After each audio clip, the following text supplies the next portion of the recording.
Kita bertemu kembali di malam Rabu untuk mengkaji kitab Ad-Durarul Bahiyah fil Masail Fiqhiyah karya Imam Muhammad bin Ali Asy-Syaukani Al-Yamani rahimahullahu ta'ala. Ya, pada pertemuan sebelumnya kita di penghujung kitab Thib, yaitu sampai perkataan penulis wala ba'sa bil hijamati wa ruqyati bima yajuz minal ain wa ghairiha. Tidak mengapa melakukan hijamah, bekam, dan ruqyah dengan cara yang diperbolehkan. Ruqyah dengan cara yang diperbolehkan dari pengaruh ain dan selainnya. Ya, artinya pembahasan terakhir boleh melakukan ruqyah. Ruqyah secara bahasa artinya bacaan, ya. Boleh melakukan ruqyah karena ain. Ain sudah kita bahas, yaitu penyakit karena pengaruh pandangan mata, baik pandangan mata hasad maupun pandangan mata kagum tanpa disertai mengucapkan asmaullah. Kagum, heran, hasad, sehingga akhirnya orang yang dilihat sakit bisa meninggal bahkan, ya, dan itu nyata. Nah, apa dalilnya ruqyah karena ain diperbolehkan?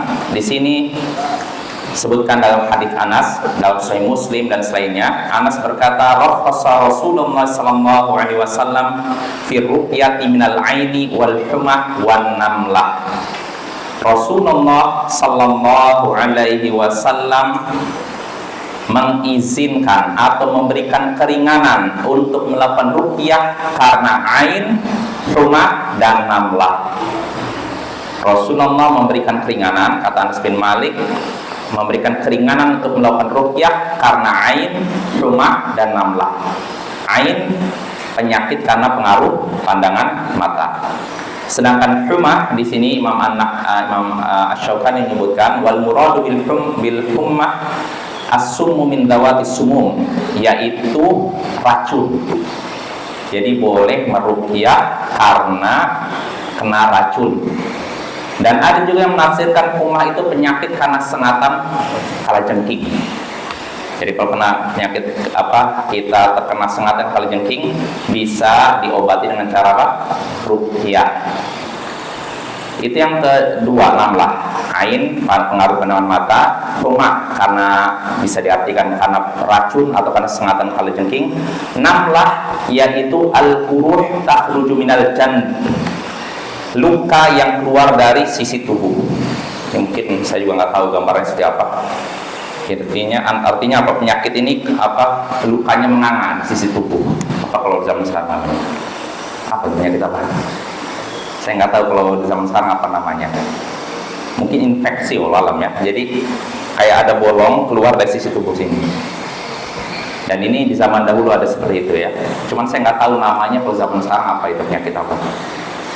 Nah ini, ya, ini diperbolehkan berarti ruqyah karena pengaruh ain, rumah, sengatan kalajengking, atau karena tadi racun, atau namlah, yakni luka yang keluar dari samping badan. Ini dalil pertama. Dalil kedua dalam Sahih Muslim juga, ya, dan selainnya dari hadis Auf bin Malik. Ini dalil tentang bolehnya ruqyah karena ain dan selainnya. Nah, timbul pertanyaan, di sini kan kata Anas bin Malik, Rasulullah memberikan keringanan untuk melakukan ruqyah karena apa tadi? Penyakit ain, pandangan mata, rumah karena racun, namlah, luka yang keluar dari samping badan. Berarti kalau memang ruqyah, Rasulullah memberikan keringanan untuk ruqyah karena 3 perkara ini, berarti selain 3 perkara ini kesurupan jin masuk nggak? Nggak masuk kan? Di sini kan sihir masuk tidak? Tidak. Jadi kemana nih?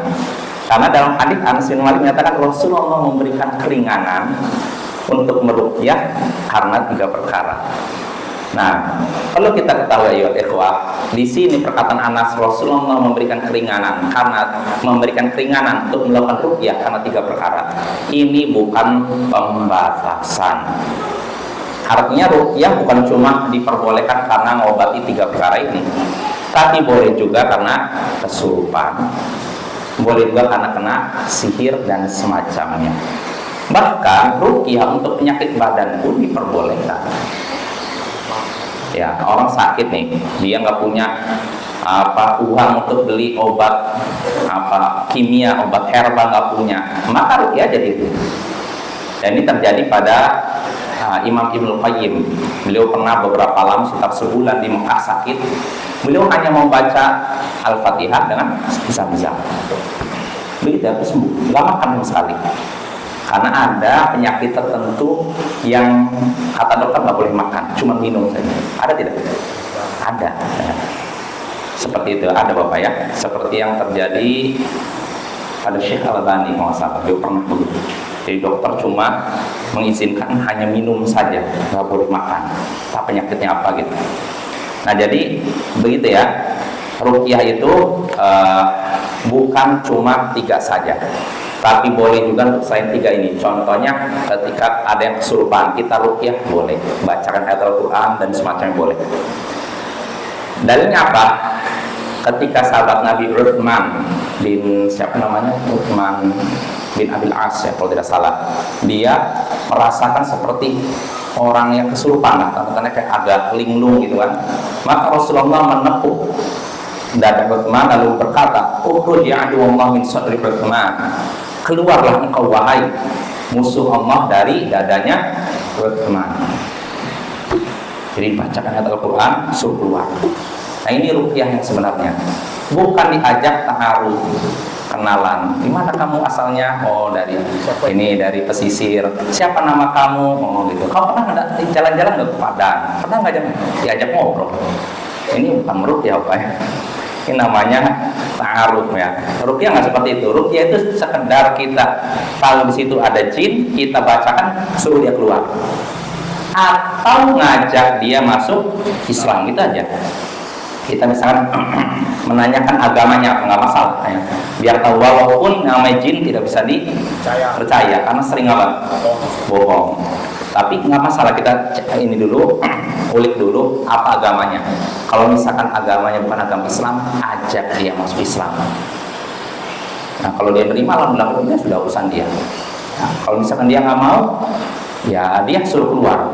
Nggak boleh ada di dalam tubuh orang. Jelas ya. Dan kalau dia sudah masuk Islam, sama juga suruh dia keluar. Karena jin walaupun muslim, ketika masuk ke tubuh manusia, ini sudah namanya apa? Kezaliman. Gak boleh, harus keluar dia. Ketika dia masuk ke tubuh manusia, ini bukan perkara yang diperbolehkan, kezaliman kepada manusia. Jadi begitu ya. Jadi kalau meruqyah itu nggak usah panjang lebar ngobrol. Cukup baca ayat Al-Quran suruh keluar, atau bacakan ayat Al-Quran lalu ngajak dia masuk Islam kalau dia belum Islam. Kalau dia ternyata muslim jinnya, ingatkan dia untuk apa? Untuk keluar dari tubuh manusia tersebut. Itu kezaliman yang nggak boleh dilakukan. Nah ini Bapak ya. Jadi kalau misalkan seorang ngobrol dengan jin tujuan untuk dakwah nggak masalah.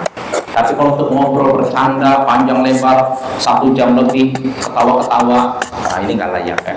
Jadi kayak permainan ya. Jadi jin itu harus diingatkan juga, karena dakwah itu nggak mesti kepada manusia, tapi kadang juga kepada jin. Dan ini yang terjadi pada beberapa ulama yang masyhur seperti Syekh Abdul Aziz bin Baz. Beliau pernah mendakwai para jin.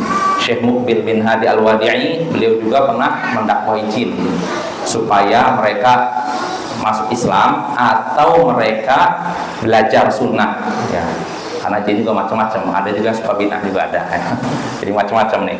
Maka diajak mereka untuk mengenal sunnah agar meninggalkan perbuatan mereka yang salah. Nah itu ya, itu ruqyah. Jadi ruqyah boleh dengan karena kesurupan, bisa juga karena sihir. Seperti yang terjadi pada zaman Nabi kita dan beberapa sahabat yang Aisyah. Nabi juga begitu, sampai akhirnya ada malaikat Jibril, 2 malaikat yang membacakan ayat-ayat yang memberitahu bahwa beliau ini terkena sihir. Jadi setelah terkena sihir, beliau pun ruqyah. Jadi Bapak, ini diperbolehkan. Kalau seorang terkena sihir, diruqyah. Seorang kesurupan, diruqyah. Atau seorang kena penyakit badan, diruqyah biar jinnya keluar ya. Nah, kalau penyakit badan supaya penyakitnya hilang. Nah itu ya, jadi ruqyah itu diperbolehkan bukan cuma 3 perkara tadi. Ini bukan pembatasan. Yang 3 tadi bukan pembatasan. Jadi ruqyah bukan cuma karena kena penyakit ain, kena penyakit karena sengatan kalajengking atau kena racun, sama luka yang tembus ke samping badan. Bukan cuma ini saja, tapi boleh juga selainnya. Dalilnya apa? Perbuatan Nabi kita. Jelas ya? Nah, timbul pertanyaan, apa syaratnya? Apa boleh melakukan ruqyah? Jadi ruqyah itu nggak sembarangan aja, seenaknya aja, ada syaratnya. Al-Hafidz Ibnu Hajar menyebutkan 3 syarat dalam Fathul Bari. Pertama, menggunakan asma Allah, sifat-sifatnya. Ya ini diantaranya. Ya diantaranya baca Al-Quran atau bukan asma Allah. Ya apa, dengan namamu ya Allah, ya Rahman, dengan namamu ini sembuhkanlah si fulan. Itu boleh. Atau dengan sifatnya, dengan keagunganmu ya Allah, sembuhkanlah fulan. Boleh. Atau dengan Al-Quran. Ini. Jadi bisa dengan nama Allah, sifatnya atau ayat Al-Quran. Ini syarat pertama. Kedua, dengan bahasa Arab atau bahasa yang dipahami. Gak mesti bahasa Arab, yang penting bahasa yang dipahami. Artinya kalau bahasanya komat kamit, apa ini, ngomong apa ini nggak boleh. Seorang ruqyah bahasanya nggak dipahami, bahasa apa itu, komat kamit nggak jelas, ini nggak boleh. Tidak terpenuhi syarat kedua dengan bahasa yang dipahami. Apalagi dengan bahasa kotor.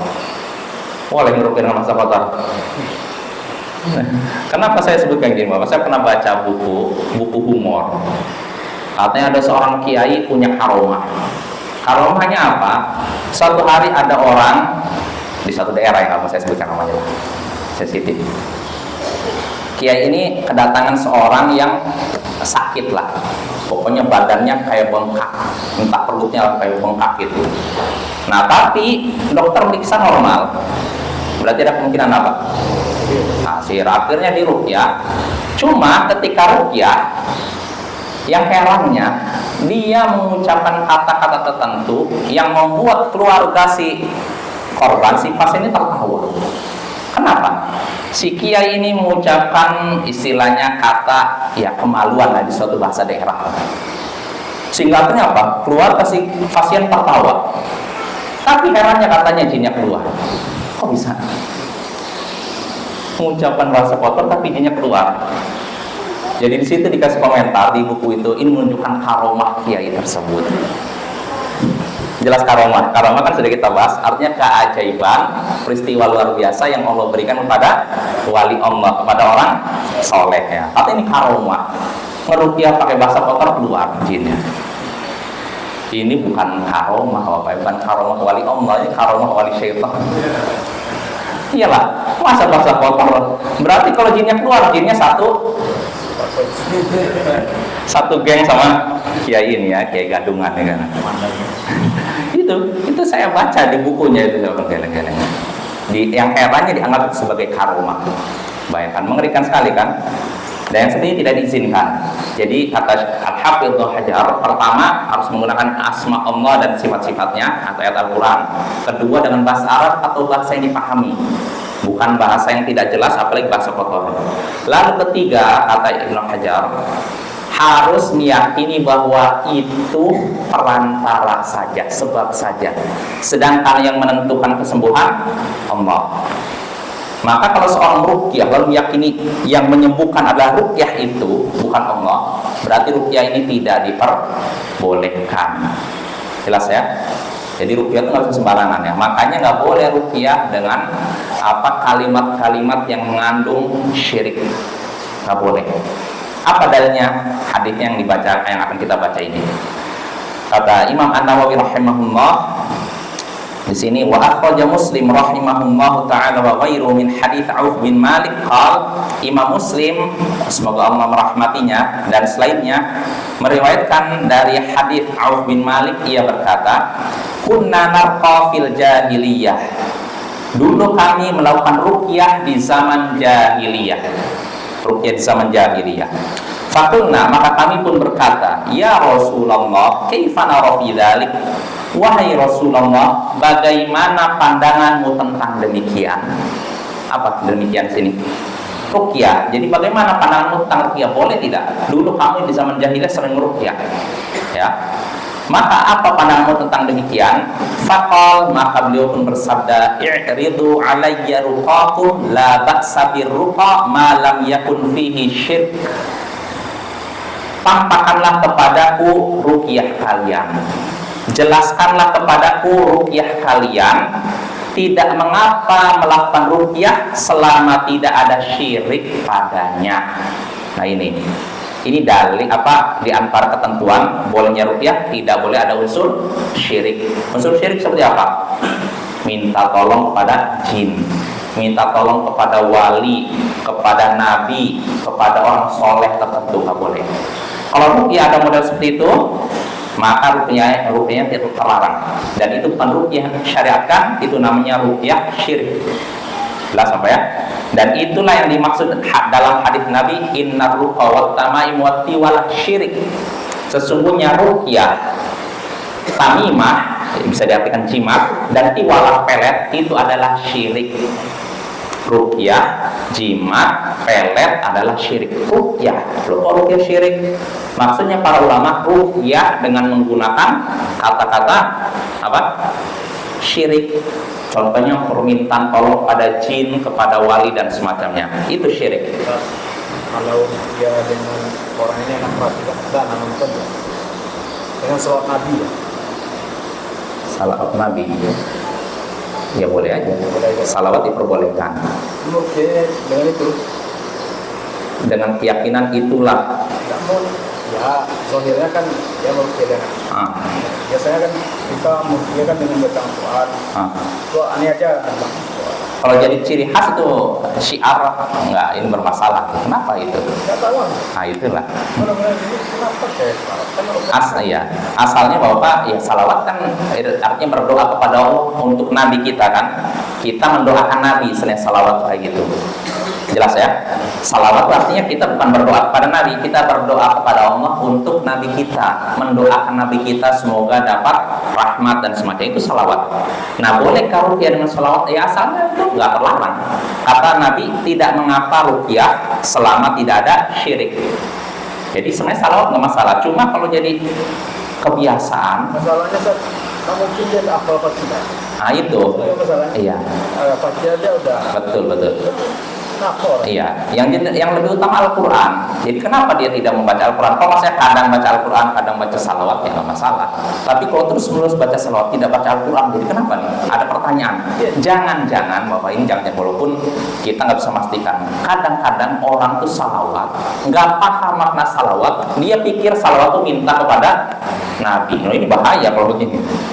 Makanya sebagian orang kadang lebih suka baca salawat dibandingkan baca ayat Al-Quran. Karena dianggapnya dengan baca salawat pahalanya lebih besar daripada baca Al-Quran. Nah, ini juga bahaya. Ya, salawat itu artinya kita berdoa kepada Allah untuk Nabi kita. Semoga Nabi kita dapat indah. Ini namanya salawat. Maka kalau kita meruqyah dengan baca salawat, ya sebenarnya nggak masalah. Tapi kalau dijadikan kebiasaan sehingga melupakan Al-Quran, ini juga jadi pertanyaan. Selalu jelas ya. Ya, jadi asalnya sih nggak masalah, tapi kalau jadikan kebiasaan ini belum ada contohnya yang saya dapatkan dari kisah para sahabat atau tabi'in dan semacamnya. Ya kesimpulannya, jadi di sini hadisnya menyebutkan tunjukkanlah kepada ruqyah kalian, kata Nabi, tidak mengapa ruqyah selama tidak ada syirik, tidak ada unsur syirik. Maka kalau misalkan ada orang yang katanya bisa meruqyah, tapi ada kalimat-kalimat tertentu yang menyebut nama wali, nama yang nggak dikenal mungkin, maka bisa kita pastikan itu ruqyah terlarang. Jadi Bapak ada yang model begitu. Jadi mereka ruqyahnya bukan ruqyah sebenarnya itu. Jadi minta tolong pada jin tertentu. Itu namanya syirik. Ruqyah itu artinya mintanya kepada siapa? Allah, bukan kepada jin. Dan seringnya orang yang praktekkan syirik itu bahasanya tidak jelas, samar-samar, kita nggak paham apa ngomong apa itu, atau tulisan-tulisan tertentu. Iya, tulisan tertentu. Jadi saya pernah khutbah Jumat, kebetulan membahas tentang jimat. masalah waktu itu apa ya, jimat, pokoknya ruqyah yang syirik lah. Bahwasanya memakai jimat hukumnya haram, meminta tolong kepada jin haram, meminta apa kepada orang yang mengaku bisa menemukan barang hilang itu haram. Nah, tiba-tiba orang ini, nggak perlu saya sebutkan namanya lah, keluar dari tempat. Nah, setelah diteliti di ruang kamarnya ternyata ada tulisan-tulisan aneh, tulisan seperti minta kepada, nggak jelas nih, kok ini apa ini? Nah, baru ketahuan ketika dia pergi. Dulu, sebelum waktu dia belum pergi, belum tahu kita. Ternyata orang yang bermasalah ketika udah pergi nampak tuh. Di tulisan di kamarnya ada tulisan apa itu? Kayak minta apa ya? Pokoknya kata-kata bukan Asmaul Husna. Kalau Asmaul Husna kan nama Allah kan, jelas namanya kan, atau sifat Allah kan jelas kan. Tapi ini nama yang nggak dikenal, apa ini? Kok kayak permintaan kepada nama yang nggak dikenal? Jadi kemungkinan apa itu? Jin. Kalau bukan jin, manusia. Kalau nabi nggak begitu. Ya kalau nabi nggak boleh kan minta tolong pada nabi kan. Jadi bukan Asmaul Husna yang seperti ini nih, kayak gini Bapak ya. Jadi sebagian orang mengaku meruqyah, melakukan ruqyah tapi dengan cara yang diharamkan. Jelas ya? Atau sebagian orang nih yang pernah saya dapat juga ketika orang tua saya sakit dulu. Dia katanya memberikan pengobatan dengan cara apa sih, kalau dimandikan, mandikan apa? Dikasih uap panas, apa namanya istilahnya? Apa ya istilahnya? Ya kayak sauna atau apa namanya? Dikasih ramuan-ramuan gitu. Tapi yang janggalnya, dia bertanya kepada orang tua saya tanggal lahir ibunya orang tua saya. Jadi orang tua saya sakit nih. Yang ditanya bukan tanggal lahir orang tua saya, tapi tanggal lahir ibunya orang tua saya. Saya bertanya, loh, kok maksudnya apa nih? Tujuannya apa ya? Pura-pura nggak tahu katanya. Oh, maksudnya supaya saya bisa menerawang. Oh, menerawang apa coba? Nah, ini syirik tuh apa ya? Nggak diragukan lagi. Walaupun orang ini katanya lulusan pondok pesantren terkenal di Pulau Jawa lah, kalau saya sebutkan namanya. Pondok pesantren terkenal. Cuma siapa sangka lulusan pondok pesantren tersebut ternyata menghasilkan orang-orang model ini. Orang katanya meruqyah tapi dengan cara-cara seperti itu, bertanya tentang tanggal lahir pasien, apa ibunya orang tuanya pasien. Ini kan nggak nyambung kan? Ya tidak. Kalau bertanya tanggal lahir si pasien wajar kan? Bapak lahirnya tanggal berapa? Dicatat supaya apa? Supaya tahu dia umurnya berapa, mungkin bisa ditentukan kadar pengobatannya seperti apa. Ini wajar kan? Tapi yang ditanyakan orang tuanya pasien, itu nyambung. Nah, ini pengobatan bermasalah yang pasti yang seperti ini ada unsur syirik, dan ini harus kita waspadai ya. Jangan sampai kita mencari kesembuhan dengan mengorbankan iman kita, mengorbankan akidah kita. Kesembuhan sesaat tapi amal kita hilang. Yang sudah kita kumpulkan sejak kita kecil sampai dewasa hilang hanya gara-gara kita berobat kepada orang-orang model begitu. Maka jaga iman kita ya. Dan rata-rata orang yang berobat ke situ orang-orang yang lemah iman, lemah ilmu, nggak punya iman dan nggak punya ilmu. Kadang orangnya nggak punya ilmu, benar-benar nggak tahu. Oh, saya pikir dia bukan mempraktekkan sihir, ternyata mempraktekkan sihir. Dan ada juga udah tahu ya itu sihir, tapi kan yang penting saya meyakini yang mengobati adalah Allah. Ya nggak bisa juga. Kalau caranya salah, tetap salah. Jelas Bapak ya? Dalam Islam yang dinilai bukan cuma niat, tapi juga apa? Caranya. Kalau cara pengobatannya salah, walaupun niatnya benar, dianggap salah. Ya. Jadi nggak cukup niat baik, tapi caranya salah. Jelas ya? Jadi sekali lagi, di antara syarat boleh melakukan ruqyah, ruqyahnya harus bersih dari syirik dan bersih dari bid'ah juga. Kata-kata apa yang mengandung kalimat yang bertentangan dengan sunnah Nabi, nggak boleh juga. Itu dalil pertama. Lalu berikutnya disebutkan oleh Imam Asy-Syaukani. Nah ini kata Nabi hadisnya dari Jabir bin Abdullah, nahan Nabi sallallahu alaihi wasallam 'anil ruqa, faja'a alu Amr bin Hazm faqalu ya Rasulullah innaha kanat 'indana ruqyatun narqa biha minal aqrab wa innaka nuhita 'anil ruqa faqal fa'ariduha fa'araduha 'alai faqal ma ara ba'san faman istata'a minkum an yanfa'a akahu falyaf'al.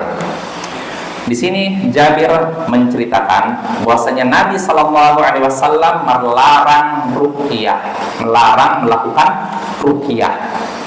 Maka datanglah keluarga Amr bin Hazm. Mereka berkata, wahai Rasulullah, sesungguhnya kami dulu punya ruqyah yang kami praktekkan. Dulu kami punya ruqyah yang kami praktekkan untuk mengobati dari sengatan kalajengking.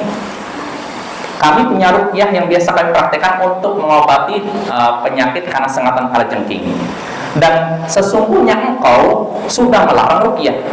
Artinya gini, keluarga Amr bin Hazm ini biasa beruqyah dengan bacaan yang mereka baca, tapi mereka dengar bahwasanya Rasulullah melarang melakukan ruqyah.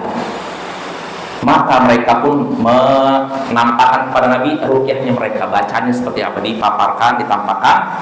Nah, setelah ditampakkan oleh Nabi, Nabi pun berkata, saya melihat nggak mengapa ruqyah kalian. Siapa di antara kalian yang sanggup memberikan manfaat kepada saudaranya, maka hendaknya melakukannya. Artinya di sini Nabi membolehkan karena ruqyah mereka bersih dari syirik. Maka kalau ruqyahnya seorang itu bersih dari syirik, nggak masalah. Jelas ya? Ini. Lalu Rasulullah SAW itu perbuatan sahabat, perbuatan Rasulullah juga. Di sini dalil bahwasanya Rasulullah itu melakukan ruqyah ya. Dalam Sahih Bukhari Muslim dari Aisyah. Di sini Aisyah berkata, "Kana Rasulullah sallallahu alaihi wasallam idza marida ahadun min ahli nafatha 'alaihi bil mu'awwidzat." Rasulullah SAW jika salah satu keluarganya, anggota keluarganya sakit, beliau meniupnya dengan membaca mu'awwidzat. Mu'awwidzat apa? Di antaranya surat al-mu'awwidzat, qul a'udzu birabbil falaq, qul a'udzu birabbin nas, gitu kan. Nah, ini Rasulullah sambil meniup, nafatat sambil tiupan yang ada ludah sedikit, kayak gitu, dibacakan. Gitu. Falamma marida maradahu alladhi mata fi ja'altu anfuthu alaihi wa amsahuhu bi yadi nafsihi li'annaha a'dhamu barakatan min yadi. Tatkala beliau sakit yang menyebabkan beliau meninggal, aku pun meniupkan ruqyah kepada beliau. Lalu aku usap beliau dengan tangan beliau sendiri. Jadi begini, di tangan beliau sendiri digenggam Aisyah, setelah itu diusapkan ke badan beliau. Kenapa? Karena itu lebih besar berkahnya daripada tanganku. Jelas insyaallah ya. Jadi Aisyah meruqyah Rasulullah ketika beliau sakit dan akhirnya meninggal, ditiup kan, baca mu'awwidzat. Setelah itu di tangan beliau, setelah tangan beliau diginikan ke badan beliau. Kenapa? Karena tangan Nabi lebih berkah daripada tangan Aisyah. Jelas ya? Itu dalil bahwasanya ruqyah diperbolehkan. Adapun hadis yang menyebutkan ruqyah, sesungguhnya ruqyah, jimat dan pelet itu adalah syirik, maksudnya ini ruqyah yang mengandung syirik. Sedangkan ruqyah yang bersih dari syirik itu diperbolehkan.